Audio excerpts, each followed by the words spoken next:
What's up, gang? Case here with our at-home Metcon for Tuesday, April 20th.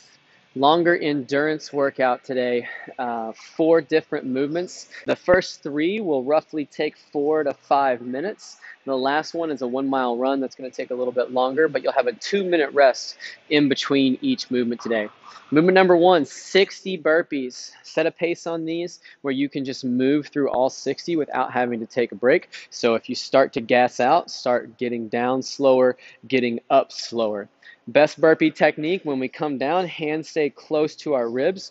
We don't resist that down too much like a push-up. It's okay to let those hips and that spine bend a little bit, but we still want to keep our middle turned on throughout that burpee. So we don't want to relax completely because that's when we get into trouble with our low back. So not a strict hard plank push-up, about halfway turned on through that middle.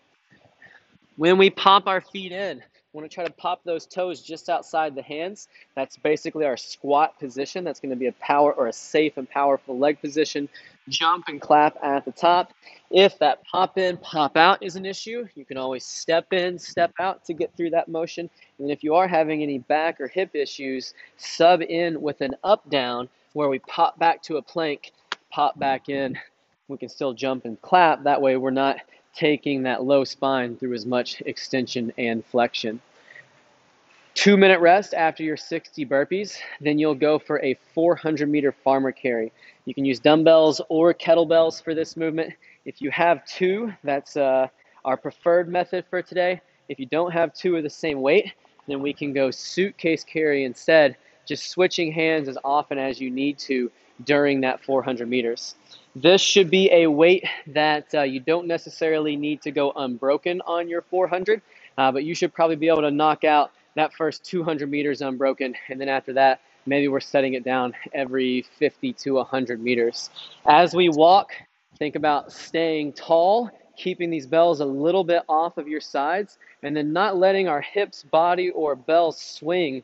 We want to try to walk as smoothly as we can. That way, we're working on posture, we're working on core.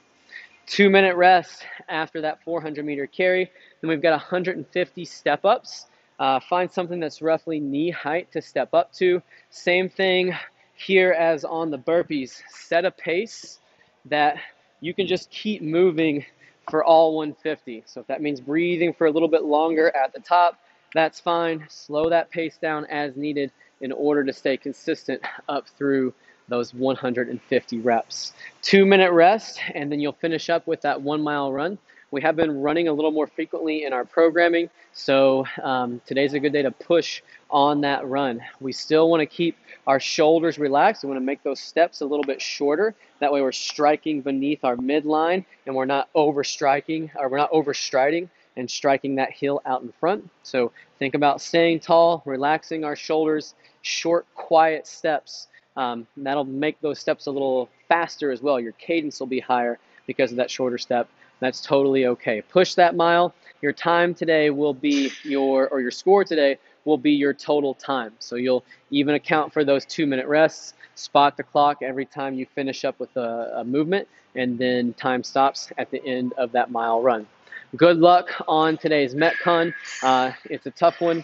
Fight through, keep technique in mind throughout, and we'll see you back for Wednesday's workout.